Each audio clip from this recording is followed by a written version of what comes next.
नाम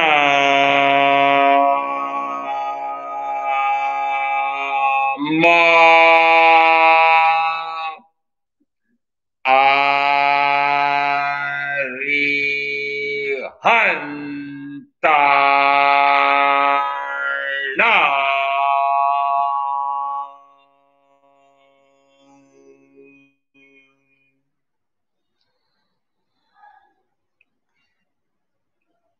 नाम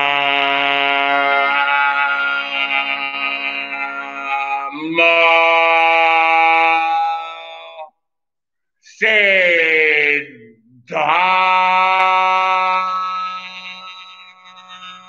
नाम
नाम नाम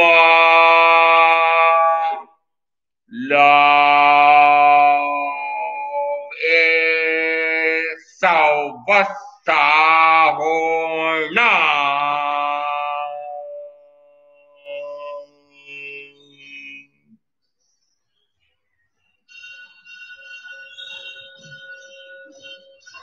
ऐसा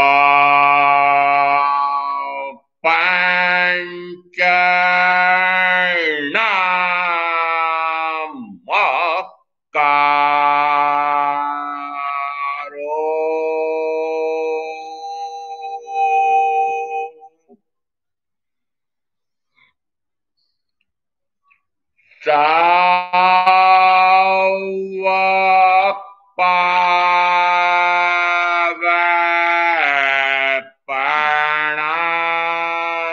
सवपावपणास्तेन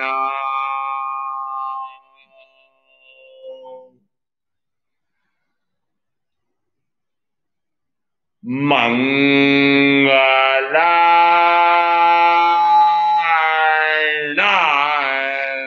च सौवेस्यं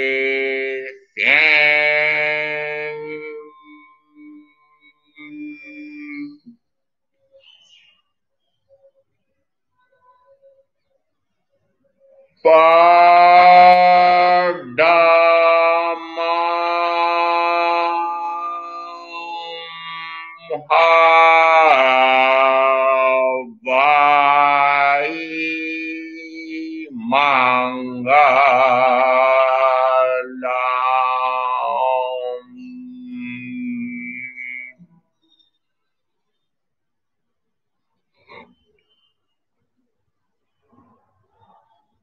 नव तत्व की परिपाटी में पहले तीन, जीव इस अजीव से बंधा क्यों, बंधने के कारण में चर्चा चल रही है। गंथम परिणाय हिज्जीरे सोयम परिणाय चर्ज दंते उम्मुग लद्दुम इह मानविहिम नो पाणिनम पाणे समार भेजासी। ग्रंथ को जान, ग्रंथि को जान। ग्रंथि कौन सी? तो का ग्रंथि परिग्रह ग्रंथि है, और इस परिग्रह की ग्रंथि में फिर हम भेद करते हैं अनंतानुबंधी मिथ्यात्व के कारण से अनंतानुबंधी क्रोध, मान, माया, लोभ। हास्य, रति, अरति, भय, शोक, जुगुप्सा, पुरुष वेद, स्त्री वेद, नपुंसक वेद। 1 और 4 5, 5 और फिर ये 9, 9 कषाय, 9 और 5 14, और उसके बाद फिर बाह्य में इन्हीं के कारण से खित वित्तु, हिरण्य सुवर्ण, द्वौपद चौपद, कुवि धातु, ऐसे ये 23 प्रकार के परिग्रह, और इन 23 प्रकार के परिग्रह के कारण से यह जीव इस कर्म से बंधा है। जीव इस अजीव से बंधा क्यों? आगे दिया, क्योंकि बंधन है तो इस बंधन को तोड़ करके मुक्त होने के लिए क्या करे? सोयम परिणाई तर्ज दंते, कि जो जो कर्म के आने के स्रोत हैं उन सारे स्रोतों को बंद कर और दांत बनकर विचरण कर। दांत बनने का अर्थ होता है दमन करना, अपने 5 इंद्रियों के विषय भोगों का जो भाव, दुर्भाव होता है उसका दमन करना। और ऐसा इनका दमन करता है तो फिर कषायों का भी दमन होता है। तो विषय और कषाय दो में सारे विकार सम्मिलित किए जा सकते हैं, ऐसा मानना। इन दो पर विजय प्राप्त हो जाए तो कहा जाता है सर्वर विजय प्राप्त हो गई है। ऐसा उत्तराध्ययन सूत्र के 23वें अध्ययन में भी आया है। इसका अर्थ है कि यदि इस अजित आत्मा पर विजय प्राप्त हो जाए तो कहा वह 5 इंद्रियों पर विजय प्राप्त कर लेता है, 5 और 1 6, तो फिर क्रोध, मान, माया, लोभ, इन 4 पर भी वो विजय प्राप्त कर लेता है। और इंद्रभूति गौतम कहते हैं मैं इन 10 पर विजय प्राप्त करके, सर्व पर विजय प्राप्त करके आनंद से विहरण करता हूं। तो आनंद से विहरण करने के लिए क्या करना? क्योंकि 10 प्रकार के ये विकारी भाव, इन विकारी भावों को नष्ट करके प्रकट क्या होगा कि निर्विकार स्वभाव प्रकट होता है। निर्विकार स्वभाव प्रकट करने में बाधक कौन? तो यहां 4 भागों में आया है। एक बाधक हुआ परिग्रह, दूसरा बाधक हुआ 5 इंद्रियों के भोग, और उन भोग के कारण से न जाने कितने कर्म का आश्रय बंध। और फिर वापस उसको स्पष्ट करने के लिए कहा कि इन भोग भोगने के साधनों को, सुविधाओं को एकत्रित करने के लिए क्या करता है? वह निरंतर जो जो विकार के भाव करता है उन सारे विकार के भावों में जो कारण बन रहे हैं उसमें अंतिम भाग में आ रहा है कि वह निरंतर दूसरे जीवों का हनन करता है, करवाता है, करते हुए का अनुमोदन करता है, मन से, वचन से, काया से। तीसरे भाग में क्या कहा? उम्मुग लद्दुम इह मानवेहिम, कि इस चतुर्गति संसार समुद्र को पार करना हो तो मात्र यह मनुष्य भवी ही है। इसलिए क्या करो? इस मनुष्य भाव में फिर ये जो जो जीवों की हिंसा विराधना चल रही है उन सारों से विरत हो जाओ। और हिंसा विराधना के संदर्भ में आगम में जगह जगह वर्णन मिलता है, परंतु आचारांक सूत्र के प्रथम स्कंद में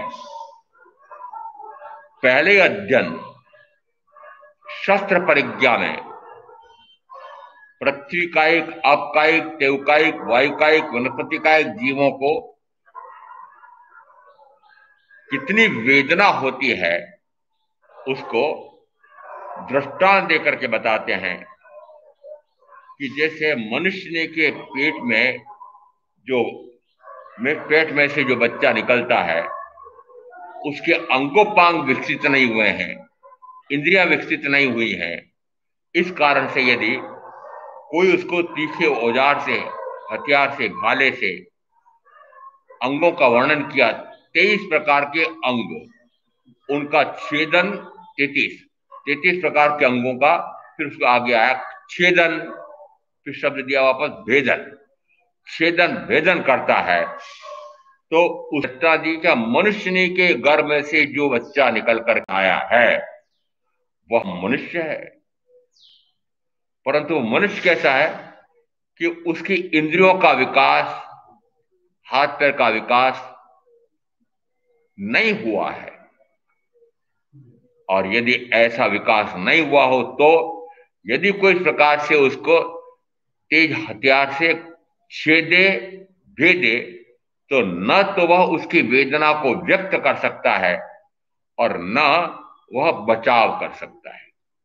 ऐसा दृष्टांत देकर के फिर कहा, इसी प्रकार से इन 5 स्थावर काय के जीवों की भी इंद्रियों का अधिक विकास नहीं हुआ है, मात्र एक स्पर्शेंद्रिय है, 4 द्रव्य प्राण, इनकी इंद्रियों का इतना विकास नहीं हुआ है।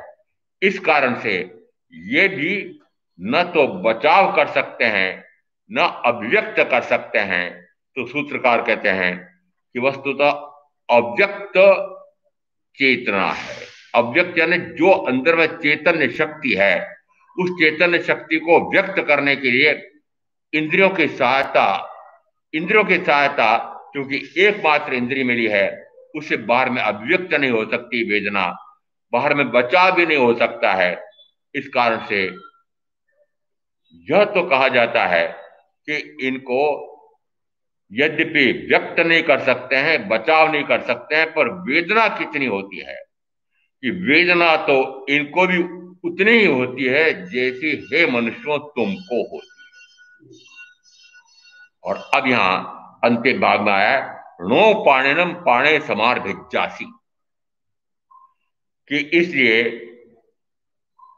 हे जीव प्राणियों के प्राणों का समारंभ मत कर। ये क्यों कहा कि इनका समारंभ मत कर?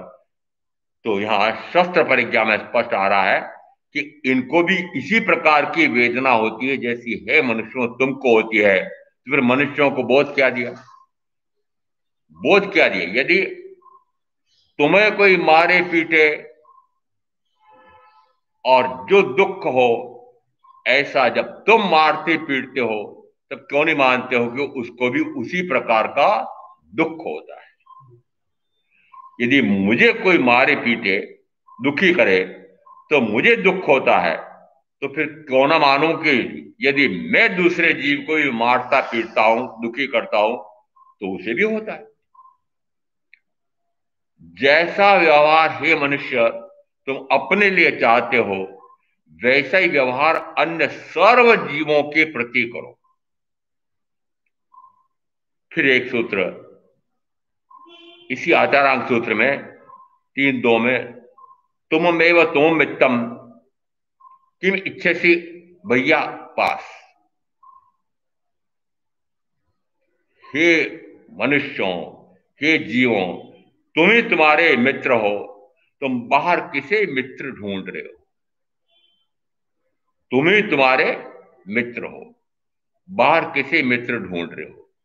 बाहर में जिसको ढूंढोगे वह या तो शत्रु होगा, और यदि शत्रु होगा तो निश्चित मानना कोई मित्र होगा, यदि मित्र होगा तो निश्चित मानना कोई शत्रु होगा। शत्रुता और मित्रता ये दोनों परस्पर विरोधी हैं। यदि मित्रता है तो मानना मित्र है, यदि मित्रता है किसी एक से तो निश्चित मानना कि किसी दूसरे से शत्रुता भी है। यदि मित्र है तो शत्रु भी है, शत्रु है तो मित्र भी है। इसलिए कहते हैं तुम बाहर में किससे मित्र ढूंढ रहे हो? तुम ही तुम्हारे मित्र हो। उत्तराधन सूत्रकार कहते हैं अप्पा कत्ता विकताय दुहाणय सुहाणय अप्पा मित्तम अमित्तम च दुपट्टिया सुपट्टिया। आत्मा ही करता है। विकत्ता शब्द का अर्थ क्या है? वही भोक्ता है। विकर्ता का अर्थ भोक्ता कैसे निकालूंगा? विकर्ता का अर्थ होता है न करने वाला। क्या आत्मा ही यह कर्म का करने वाला है आत्मा ही कर्म का न करने वाला भी है। इसका अर्थ है कि आत्मा ही करता है। किसका करता है? कि आत्मा ही करता है। जो जो बाह्य में करता है उसको नाम दिया जाता है कर्म। तो कर्म का कर्ता कौन हुआ? कि आत्मा ही हुआ। इसका अर्थ है कि जिस समय आत्मा ही कर्म का कर्ता होता है तो फिर आगे आया कि जो कर्ता होता है वापस उसका जब फल आता है तो फल के कारण से वह उस फल को भोगता है। तो कर्म के फल को भोगने वाला है उसको कहा भोक्ता। तो जिस समय कर्म का फल भोग रहा है उस समय पुनः कर्म का कर्ता हो रहा है। श्रृंखला समझ में आई? कर्म का कर्ता होता हूं, कर्म का वापस उदय आता है, उस कर्म का वापस भोक्ता होता हूं। भोक्ता होता हूं तो निश्चित मानना वापस कर्म का कर्ता हो रहा हूं। तो जिस समय कर्म का भोक्ता हो रहा हूं उसी समय क्यों ना मानूं कि उस समय कर्म का पुनः कर्ता हो रहा हूं। श्रृंखला अनादि से अनंत भव से। अब उन भवों का लेखा नहीं लेना है, आपको अपने इस मनुष्य भव का लेखा लेना है कि क्या इस भव में भी यही करते आ रहे हैं। इस भव में भी जिसने जितना आयुष का काल व्यतीत किया है मात्र कर्म का ही कर्तृत्व, फिर कर्म का ही भोक्तृत्व और कर्म का ही भोक्तृत्व करके पुनः कर्म का ही कर्तृत्व। और कर्म का कर्तृत्व है तो निश्चित मानना कि कर्म का बंध है। ये तीसरा जो कारण आ रहा है, तीन प्रकार के जो पहले भेद दिए हैं उसमें कहा यह जीवी सजीव से बंधा क्यों? वह अपनी ही गलती से बंध रहा है। वह गलती कब से चल रही है? तो गलती अनादि से चल रही है, परंतु किसी एक गलती के संदर्भ में तो मानना पड़ेगा कि इसकी आदि है। तो अब एक गलती वर्तमान अपेक्षा से मैं एक गलती क्या कि मैं दूसरे किसी को अपना मित्र मान करके या शत्रु मान करके कर्म का करता हूं। अप्पा कत्ता विकत्ताय दुहाणय सुहाणय। यदि मैं दूसरे को दुखी करता हूं तो मैं अपने आप का ही शत्रु बनता हूं। यदि मैं दूसरे को सुखी करता हूं तो मैं अपने आप को ही अपना मित्र बना लेता हूं। उत्तराजन सूत्रकार 4:2 में कहते हैं पाप कर्म से कुमति जो मानव वित्त कमाते हैं, देखो बांध वैर धन तजवे नर नरक लोक में जाते हैं। निरंतर अभी का लेखा करो, क्या कर रहे हो। पुण्य और पाप दो प्रकार होते हैं, उनमें से पुण्य कर रहे हो कि पाप कर रहे हो तो आपका उत्तर आता है। उत्तर आए चाहे ना आए मुझे ज्ञात है कि पाप कर रहे हो। और जैसे मैं कहता हूं कि पाप कर रहे हो तो नरक में जाओगे, तो क्या मैं अपने मन से बोल रहा हूं? असंस्कृत नाम का अध्ययन आया है उत्तराध्ययन में, उसमें आया पाप कर्म से कुमति वस्तु। कुमति जिसमें कुमति हावी होती है।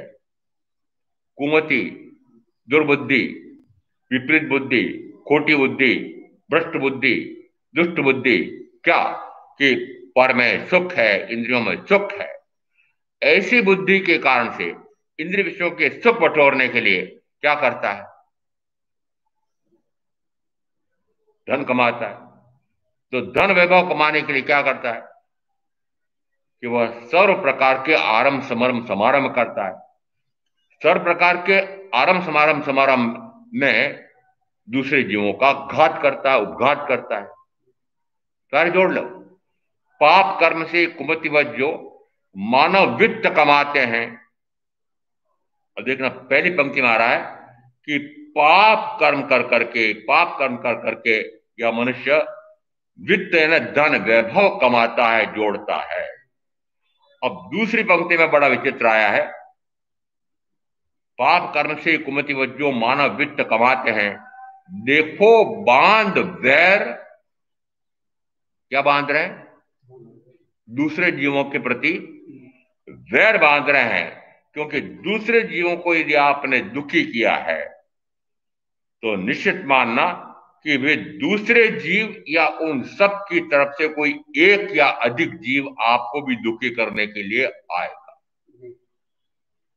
जिस समय कोई दुखी करने वाला निमित्त आता है, हो सकता है वह निमित्त घर में सगे भाई के रूप में, सगे परिजन के रूप में जन्म लेकर के आया है, और अब उस समय जिस समय उन दोनों भाइयों में इतना तीव्र संघर्ष, युद्ध, महायुद्ध ठेठ न्यायालय में होता है, उस समय ये कैसा मेरा वेरी भाई मेरे समक्ष आकर के मेरे से इस प्रकार के वैर विमर्श के भाव करके मुझे दुखी कर रहा है।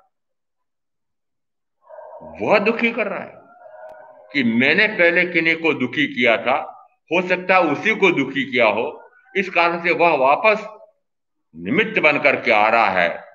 दुख दिया दुख होत है, सुख दिया सुख होत। वृद्धारण में आ रहा है कि दुख देते हो तो दुख प्राप्त होगा और सुख देते हो तो सुख प्राप्त होता है। ये सीधा सीधा न्याय है। और ऐसा कह करके फिर कहते देखो बांध वैर धन तज।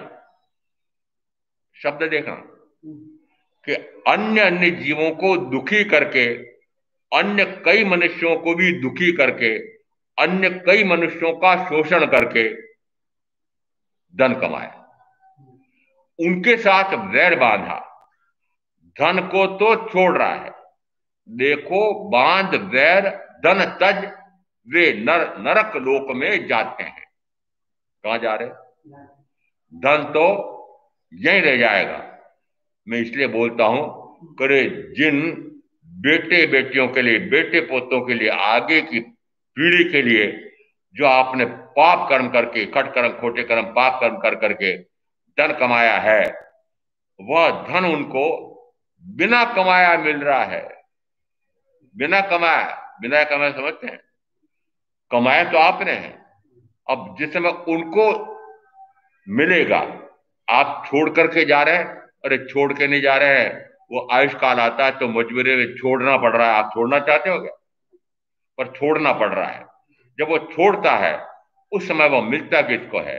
कि वो आगे के बेटे पोतों को मिलता है। तो मैं कहता हूं जिस समय बेटे पोते अन्न कमाया जो धन मिलता है, उससे गुलछर्रे उड़ाएंगे और मानो की डंडे तो नरक में जाकर के मुझे परमाधामी देवों के खाने पड़े। इतना मैं कड़ा बोलता हूं, आपको लगती क्यों नहीं है?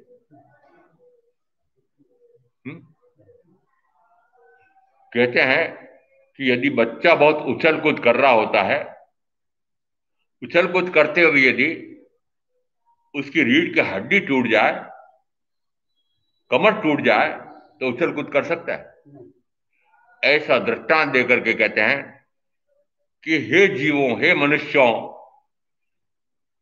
वीतरा परमात्मा की, सदगुरु भगवंत की वचन रूपी लाठी का प्रहार होने दे। लाठी का प्रहार होने दे। यदि एक बार इस प्रकार से वचन रूपी लाठी का प्रहार हो जाए, दृष्टांत मिला ना कि यदि रीढ़ की हड्डी पर वह लाठी का प्रहार हो जाए, कमर पर हो जाए, तो फिर वह बच्चा उछल कूद कर पाता है? उसी प्रकार से यदि एक बार ज्ञानी के वचन रूपी लाठी का प्रहार हो जाए, तो हे मनुष्यों, ये चतुर्गति में निरंतर की जो उछल कूद हो रही है वह बंद हो जाएगी। प्रमाण से बोल रहा हूं, आगम प्रमाण से, अनुभव से बोल रहा हूं कि वचन रूपी लाठी का प्रहार होने तो दो। वचन रूपी लाठी का प्रहार मेरे पर हुआ जिस समय मैंने आचारांक सूत्र के 5.2 सूत्र क्रमांक 155 जो जिन जिन जीवों का सकारण या अकारण, सप्रयोजन या निष्प्रयोजन हिंसा विराधना करता है, उसको उन्हीं उन्हीं जीव निकायों में बारंबार जन्मना मरना पड़ता है। सूत्र क्या है? जिन जिन जीवों का हनन कर रहे हो, हिंसा विराधना कर रहे हो, अभी 2 दिन 3 दिन में आपको पता लग गया किन किन की आराधना कर रहे हो, हिंसा कर रहे हो। आ गया क्या नहीं समझ? पृथ्वी, पानी, अग्नि, वायु, वनस्पति, काय की असीमित बेरहमी से इतनी हिंसा आराधना हो रही है। हो रही है कि कर रहे हो? अपने आप हो रही है? हो रही नहीं है, कर रहे हो। फिर बेंद्री, चेंद्री, चौंधरी इनकी भी कर रहे हो। दृष्टांत देता हूं, जैसे तैसे करके मांग कर ली तो 5-1 लाख की कार के स्थान पर यदि 5 करोड़ की कार आ गई, और मैडम, भाई साहब, बेगम साहब, जो भी गिनना, बाजार खरीदी के लिए जाती है, सैर सपाटे के लिए जाती है, उस समय उस कार के पहिए के नीचे कितने जीव आ रहे होंगे? बेंद्री, तेंद्री, चौधरी, पंचेंद्री, मनुष्य। पंचेंद्री ने ये छिपकली से लगा करके बरसात के दिनों में जो मेंढक पोखरों में बहुत जन्म ले लेते हैं, उत्पन्न हो जाते हैं, तो निकल निकल करके सड़कों पर आते हैं। मैंने देखा है, जिस समय मैं लाल भवन जयपुर तमाशा करने के लिए आ रहा था, तो रास्ते में बरसात के बाद वो मेंढक निकल निकल करके सड़क पर आ रहे थे, और क्या वाहन सड़क पर दौड़ रहे थे, और सैकड़ों मेंढक मैंने देखा वो मर रहे थे। तो मैंने उदाहरण दिया, वो सही दिया है। जिस समय मैडम, जिस समय बेगम, जिस समय पति पत्नी सुहागरात मनाने के लिए सैर सपाटे के लिए निकलते हैं, यदि ससुराल वालों से 5 करोड़ की ऐसी बढ़िया कार मिली है और सैर सपाटे के लिए जा रहे हैं, उसमें वो भीतर दोनों बैठ के क्या कर रहे हैं और बाहर क्या हो रहा है देखो। वो नए नए पति, नए नई पत्नी, वो भीतर कार में क्या कर रहे हैं? क्या उनको बाहर में उन पहियों के नीचे 5 इंद्री वाले एक नहीं अनेक, मैंने देखा इतनी लंबी सड़क है, पास में पोखर, पोखर समझते हैं? उस समय में पानी भर जाता है और मेंढक जन्म ले लेते हैं, या जमीन में गड़े हुए रहते हैं, गर्मी में भी वो उसमें से निकल करके आ जाते हैं, टर टर टर टर करते हैं और बाहर निकलते हैं। यदि इतने जीव मर रहे हैं 5 इंद्री वाले, क्या कुत्ता बिल्ली चपेट में नहीं आ जाते? क्या मनुष्य चपेट में नहीं आ जाता है? क्या मनुष्य चपेट में आकर के मर नहीं जाता है? अर्थ क्या निकला? अर्थ क्या निकला कि आप तो सैर सपाटा करने जा रहे हैं, बाजार खरीदी करने जा रहे हैं, पर उस कार के, उस वाहन के पहियों के नीचे कितने जीवों की हिंसा विराधना हो रही है, ये आपको ज्ञात रहता है? रहता है क्या? यदि छोटे से छोटा वाहन, साइकिल भी चला करके आप जा रहे हैं, तब भी वो इतनी तेजी से चलती है कि उसके नीचे चींटी मकोड़े आ जाए, कितना ही प्रयत्न करो आप, वो नहीं बचेंगे। यदि पैदल विहार करें तो संयमी साधु साध्वियों के लिए वाहन क्यों नहीं मान्य किया गया? क्यों नहीं मान्य किया गया? पैदल विहार करे ऐसा क्यों विधान बनाया गया कि एक महाव्रत लिया है, अहिंसा का महाव्रत? क्या तय किया? पृथ्वी का एक, आपका एक, देव का एक, वायु का एक, वनस्पति का एक, आदि किसी भी जीव की हिंसा विराधना लेश मात्र भी करूं नहीं, कराऊं नहीं, करते हुए का अनुमोदन करूं नहीं। यह कब हो सकेगा? कि उपयोग पूर्वक मैं जब गमन करूं, तो पैदल गमन करूंगा, उस समय उपयोग कहां तक दिया है? इतनी छोटी छोटी बातें मेरे लिए आगमकार कहते हैं कि अपने शरीर प्रमाण भूमि को देख करके विहार कर, गमन कर। शरीर प्रमाण क्यों कहा? यदि कहीं मूर्छा आ जाए और गिर जाए तो शरीर गिरेगा, तो शरीर के नीचे कितने जीव आ सकते हैं? शरीर प्रमाण। और शरीर प्रमाण दूसरे अपेक्षा क्यों कहा? कि वो तेजी से दौड़ करके वह चींटी मकड़ा आदि आ रहा है, तो शरीर प्रमाण देखूंगा तो मैं पहले से उसको बचाव करके फिर गमन करूंगा।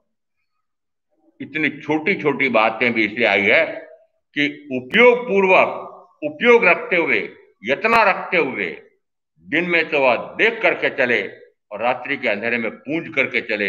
इतने कड़े विधान क्यों किए? यदि महाव्रत लिया है तो उसका निरतिचार पालन करूं।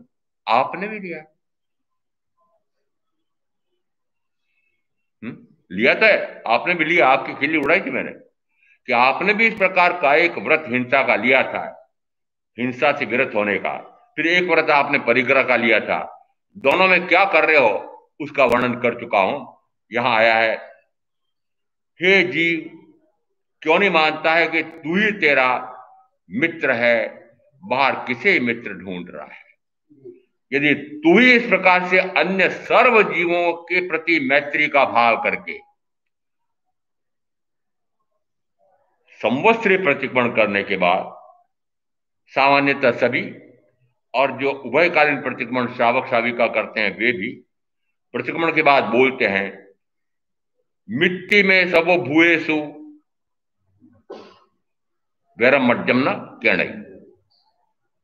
बोलते हो, सुनते हो? जो प्रतिक्रमण बोलने वाला है वो तो बोलता है, सुनने वाले सुनते हैं। क्या अर्थ आ रहा है उसमें? कि इस लोक में प्राणी मात्र से मेरी मित्रता है, मेरा किसी से भी वैर नहीं है। सही बोला था, सही प्रण किया था, झूठ? ऐसा बोलते ही मैं देखता हूं कि जैसे आप गमनागमन करते हैं, जो जो क्रिया कर रहे हैं उनमें मात्र स्थावर काय के नहीं, त्रस काय के जीवों की भी हिंसा विराजना हो रही है।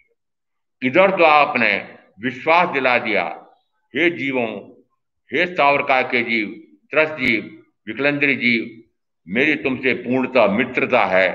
बेचारे मित्रों ने आप पर, आपकी वाणी पर विश्वास करके आपके पास आते हैं और आप डर से उसको मार देते हैं। क्या हुआ? विश्वासघात किया, विश्वासघात किया। ऐसे निरंतर इसका अर्थ है कि जिस समय मनुष्य इस प्रकार के अन्य जीवों की हिंसा विराधना कर रहा है तो मानो कि वह अपने स्वयं के शत्रु पैदा कर रहा है। स्वयं के शत्रु। उस समय यह भाव नहीं आता है कि मैं ही मेरा शत्रु हो रहा हूं दूसरों को दुखी करके। ये भाव नहीं आता है। जिस समय इस भाव में दुखी करने वाला कोई निमित्त आता है, चाहे बाहर में अन्य कोई व्यक्ति आए, चाहे अन्य कोई नहीं परिजन ही सामने आए, उस समय उसको कहते हैं, कहां मेरे को दुखी करने वाला शत्रु, ये कैसे मेरे से शत्रुता निकाल रहा है? उस समय भाव क्यों नहीं आता है कि मैंने ही उसके प्रति या अन्य कई जीवों के प्रति शत्रुता का भाव किया था। काचरा, काचरा यानी मारवाड़ में बहुत काचरे होते हैं।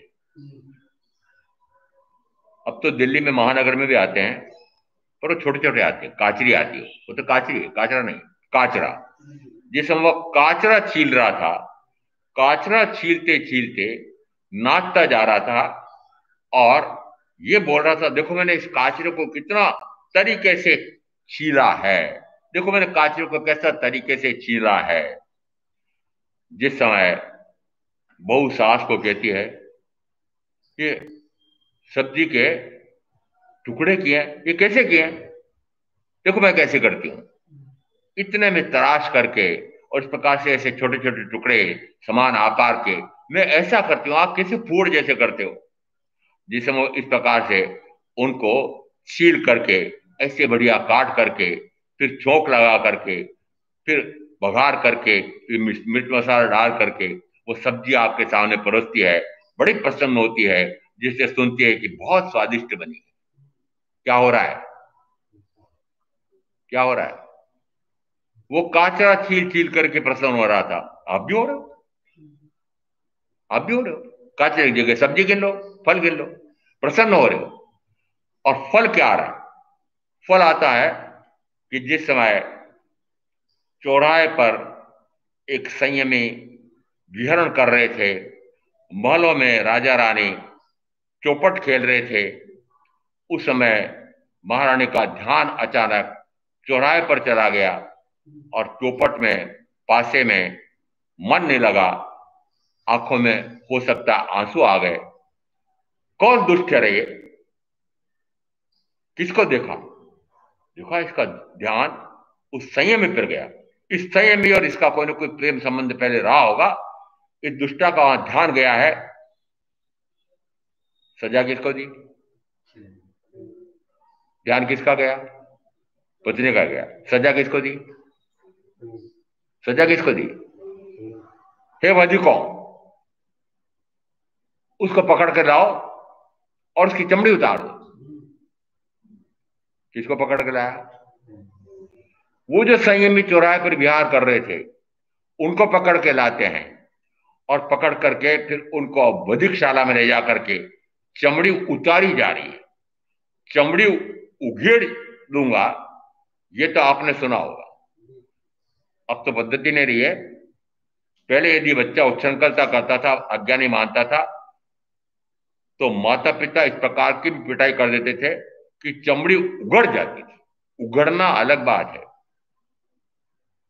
चमड़ी उतारना अलग बात है। मरे हुए पशु की जिस समय चमार चमड़ी उतारता है तो जैसे वह पशु मृत है तो प्रतिक्रिया होती नहीं है।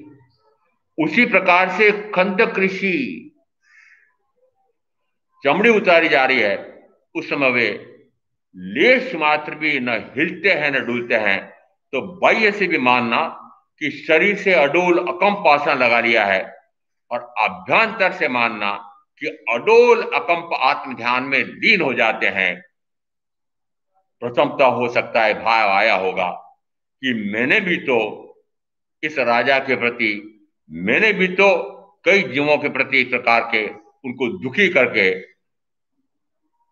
कर्म बांधे हैं। ये जो अभी फल आ रहा है, मुझे दुखी किया जा रहा है, ये तो पहले पहले पहले पहले की छठे गुणस्थान की भूमिका माना।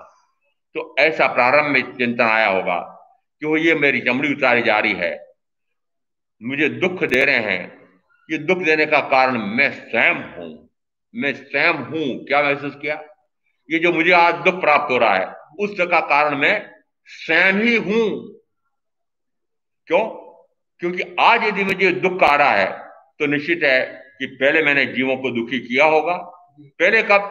इस भाव, पर भाव, भवो भाव, निन्यानुराग भाव पूर्व। कहां तक का वर्णन आ रहा है कि सारा लेखा हमारे आ रहा है कि कब, न जाने कब मैंने कितने जीवों को हिंसा विराधना की है और अब इस मनुष्य भाव में आकर के फल मिल रहा है। अब उस समय मैंने जो हिंसा विराधना की थी उस समय मैं अज्ञानता में था, उस समय मिथ्या मान्यता थी। इस कारण से उस समय में तो मैंने इस प्रकार की हिंसा की होगी, इस प्रकार के विकारी भाव किए होंगे तो किए होंगे। अब कि अब क्यों करूं? क्योंकि आपको विशेष बात हो गई, विशेष हो गई, विशेषाति विशेष हो गई है कि अब मैं आर्य क्षेत्र में, आर्य कुल में मनुष्य रूप में जन्मा हूं। और आर्य कुल में जन्मा हूं इसका अर्थ है कि आर्य यानी तीर्थंकर। तीर्थंकर परमात्मा की वाणी सदगुरु के माध्यम से सुनने का स्वर्णिम अवसर मिला है। तो अब इस स्वर्णिम अवसर को प्राप्त करके क्या करूं कि जो पहले मैंने अज्ञानता में, अबोधता में जो जो पाप किए, कर्म किए थे, अब मैं वे ना करूं। अब वे ना करूं, वो ना करो। ऐसा भाव होते से यदि वे कर्म ना करे तो दुर्गति में जाएगा। पाप कर्म से कुमतिवत जो मानव वित्त कमाते हैं, देखो बांध वैर धन तजवे नरक लोक में जाते हैं। ये इसलिए कहा कि जिस समय वह पाप कर्म कर रहा है उस समय निश्चित है कि दूसरे जीवों की हिंसा विराधना हो रही है, मनुष्यों का भी शोषण हो रहा है। इस कारण से वो जो धन कमाया है उस धन के कारण से न जाने कितने कर्मों का उपार्जन हो जाता है। सूत्र आ रहा है 5.5 आचारांग सूत्र 170। हे जीव, जिसे तू हनन करना चाहता है, जिसे तू दुखी करना, जिसे तू परिताप देना चाहता है, जिसे तू अपने अधीन बना करके रखना चाहता है, जिसे तू दास बना करके उससे काम लेना चाहता है, जिसे तू मारने योग्य मानता है, वह तू ही है। सूत्र देखना, 5 प्रकार की बातें आई है और पांचों ने कहा कि जो जो तो कर रहा है, अभी किसके प्रति कर रहा है? दूसरे के प्रति कर रहा है, दूसरे जीव का ऐसा कर रहा है। मान कि जिस समय तो दूसरे को ऐसा कर रहा है, उस समय वही मैं हूं ऐसा मान। उसके स्थान पर क्या मानना? अपने आप को रखो कि मैंने भी पूर्व में इस प्रकार से किया होगा, इस कारण से मुझे भी इस प्रकार के लोग दुखी करने आ रहे हैं। तो खंडक ऋषि ने मात्र ये माना कि मुझे भी इसी प्रकार से किसी ने मैंने भी पूर्व में किसी जीव को, किन्हीं जीवों को दुखी किया था। अब कहानी जोड़ो, कब किया था? मनुष्य के भाव में। क्या करते हुए किया था? ये मात्र काचरा छीलने में। देखो कितनी छोटी सी बात है, काचरा छील रहे हैं, पर काचरा छीलते छीलते वे हंसते जा रहे हैं, नाचते जा रहे हैं और बोलते जा रहे हैं कि मैंने काचरा कितना तरीके से छीला है, कितना अच्छा छीला है। इसका अर्थ है कि काचरा पूर्ण रूप से गिने तो वह एकेंद्रीय जीव है, साथ में अन्य अंदर में और भी त्रस्त जीव हो सकते हैं। तो जिस समय काचरा छीला जा रहा है, उस समय ऐसे वनस्पति का एक जीव की, त्रस्त का एक जीवों की हिंसा विराधना हो रही है। इधर तो उनकी हिंसा विराधना हो रही है और इधर वह हिंसा विराधना करने वाला प्रसन्न हो रहा है। अभी उदाहरण आपको क्या दिया था मैंने कि 5 करोड़ की कार ससुराल वालों ने दी है और अब सुहाग रात मनाने के लिए पहाड़ियों पर जाने के लिए उसी कार में बैठ करके वो पति पत्नी जा रहे हैं। वे उस कार के अंदर क्या कर रहे हैं और बाहर क्या हो रहा है, समझ में आ रहा है? अंदर प्रसन्न हो रहे हैं, बाहर क्या हो रहा है कि बाहर में ये पंचेंद्री धी तक की घात हो रही है। आंक लेना, जैसा उस कंदक परिव्राजक ने मनुष्य के भाव में काचरा छीलने में जो दूसरे जीवों को दुखी किया, उसके कारण से क्या करवाना पड़ा कि इस भाव में आकर के शरीर की चमड़ी उतरवानी पड़ी। और अब इस तुलना में सोचना कि आप इस भाव में जो जो कार्य कर रहे हैं, मात्र सब्जी फल साफ करने सुधारने का नहीं कह रहा हूं, ये तो बहुत छोटी सी बात है, परंतु छोटी सी बात भी बड़े मजे लेकर के बोल रहा है। इस कारण से मजे लेकर के, मुख्य बात क्या है? मजे लेकर के। और इसलिए कह रहा हूं कि जो जो आप वर्तमान के भाव में जिन जिन जीवों की हिंसा विराधना कर रहे हो, अपने 5 इंद्रियों के भोगों के मजे के लिए कर रहे हो। और जितना जितना इन 5 इंद्रियों के भोगों के मजे के लिए अधिक से अधिक मजा प्राप्त हो, सुख प्राप्त हो, उसके लिए जो कर रहे हो, उसके कारण से कितने चिकने कर्म बनेंगे कि जैसे जैसा बांधा है वैसा ये खंडक ऋषि को फल आ रहा है, चमड़ी उतरवानी पड़ी है।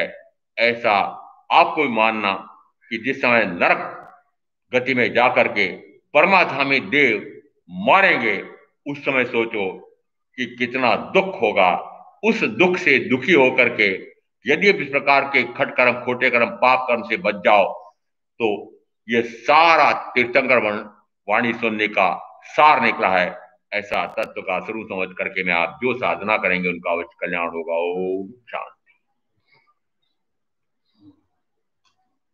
गुरुदेव क्या गया? चत्तारि मंगलाम अरिहंता मंगलाम सिद्धा मंगलाम साहू मंगलम केवली प्रणत धम मंगलम।